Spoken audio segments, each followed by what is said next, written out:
So as I turn this video on, I just noticed that I've got my goop all over my kid's remote. So, hey son, man, if you're watching this, yeah, sorry man, I will clean this off. And, tell your wife I'm sorry too. Oh man. Anyways, I need my own friggin' DVD camera. Okay, I'd like to keep doing these videos. I mean, like, I kind of grew up on it. You know, I'm not making any money on it. In fact, I'm spending tons of money on DVDs and supplies to do it. I don't even play 40K. I'm kind of into fantasy. Lizardmen, Lord of the Rings. But so at some point, I mean, I will show you my the miniatures and stuff. But I mean, there's lots of really good painters out there. Okay. I mean, yeah, I can paint miniatures really good, but I mean, everybody has to find their own style, okay? Everybody paints them slightly different, you know? Some people use different colors. I mean, hey, most guys are friggin' colorblind, eh? So we don't even see the same colors that the other person's seeing, eh? Think of that, okay? So, you know, paint to your own style, okay? Paint to the best of your abilities, okay? And so, I mean, don't get upset if you make a mistake, because I mean, even the best painters, you know, re-dip it. I mean, they'll dip it in stuff, take all the paint off, and start all over again because they didn't like that color red or something bizarre. I mean, you know, and then other people they'll spray coat them with a clear coat. You know, like that. You know, they're matte. Well, okay, so the clear coat is a much better protective than the matte coating. Okay, so you put on if you really, you know, you put on a clear coat and then you spray a matte coat to dull that down. Okay, but I mean, even for me, the matte coat is just like super gloss. I mean, it's like they're coated in friggin' gelatin or something, eh? So I mean, I give it just a very light coat of a fixative, you know, which is basically a matte coat. It's they use it for charcoal drawings or pencil drawings. Okay, like I do charcoal sketchings, or you know, people that do rubbings or etchings or stuff like that. You know, I think Bootleg does rubbing, say. So anyways, you use a fixative, okay, and that will fix all your colors so that, you know, like if you're using a whatever weird ink or wash or whatever, it fixes it so that it won't, you know, smudge off on you, okay, but it doesn't protect it. So myself, I mean, I change the colors of their cloak every now and then. I mean, yeah, my guy's got chips on him and stuff like that. I mean, it's not like we get maybe a tournament up here like once every friggin' blue moon, eh?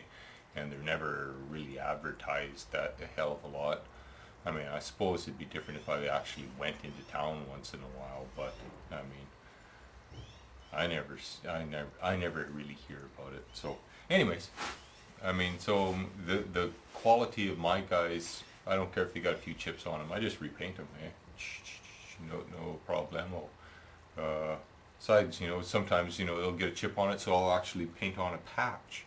You know, like the guy sewed on a patch. Hey, it's kind of cool effect. You know, a lot of people don't do that. Anyways, no idea what I was saying, so I'm going to end this and start again.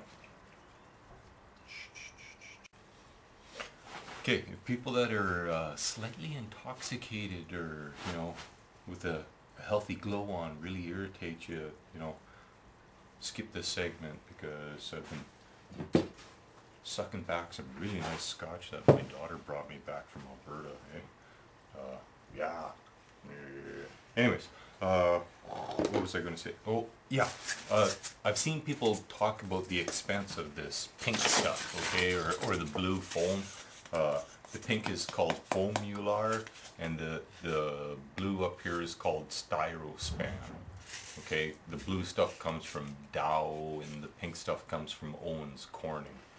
Just in case you want to know, I prefer the pink over the blue.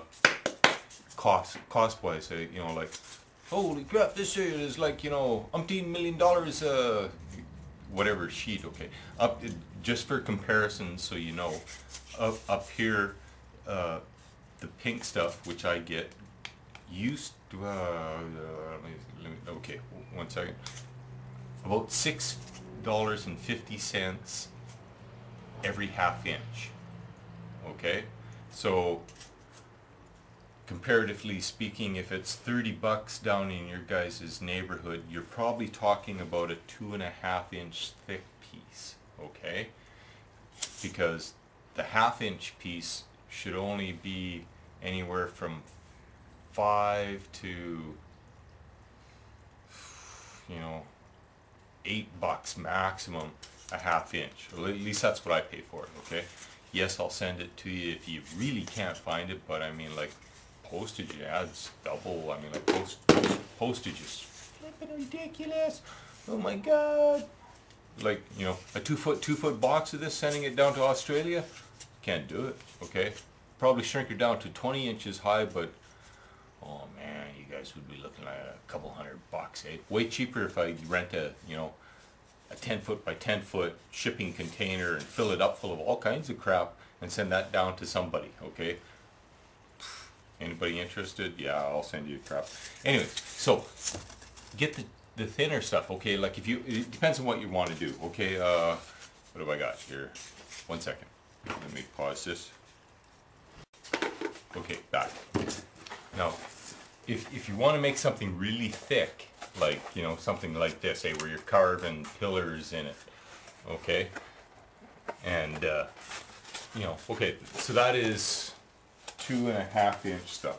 I use this stuff sometimes for castle walls, just for expedience, you know, because then if I want to cut an arch in it, I don't have to tape a piece of cardboard or something over it. Like, you can make this stuff out of ½ inch, this thin, you know, just have one layer like this, one there, you know, but like I said, it's X amount of dollars for every ½ inch. I mean, you get a little bit of a discount as you go up to, the thickest you can get is 2½ inches up here, okay, but you can get 2½, 2 inches, 1.5 inch, ½ inch, okay.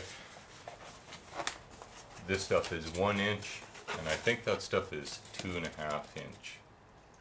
Might be 2 inch.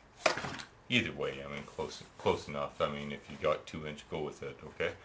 So I use the thicker stuff for that sometimes. But if I'm building up a big hill, I'll use this cheap white shit for the bottom layer, okay?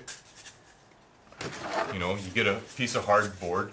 I like hardboard better than cardboard and stuff for the base. I mean, and I mean, go put a wanted ad in the local laundromat saying, hey, I'm looking for old crap to make toys out of. If you have a bunch of old crap, please give me a phone call. I'll come and take it off your hands, okay? Go down there and take it off their hands and throw it in a fucking bin if it's no good, and rate all the shit off it, okay? So like an old TV or the bottom of a couch, or this shit's on a lot of stuff, okay? This hardboard stuff, okay?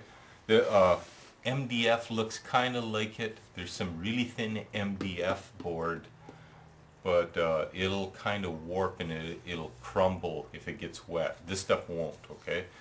It'll warp on you, like, let me just show you here. This piece here that we're making for the industrial scene, okay?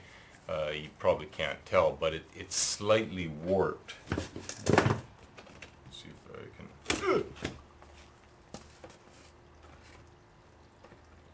See? Okay. And now the reason why is probably because this is still wet. I did do this this morning. This morning? Last night? I can't remember. I think it was this morning. So anyways, as water gets into it, it expands the top layer and it'll bulge it slightly, okay? Man, there's not much you can do to it. In fact, as this one was drying, when I put the plastery shit on the bottom on the ground, okay, as it was drying, I set it down on a really flat surface and I put 4 pounds right in the center, okay? So it was held flat as it was drying, okay? This morning I gooped it, okay, because I'm gooping a whole bunch of stuff, you know.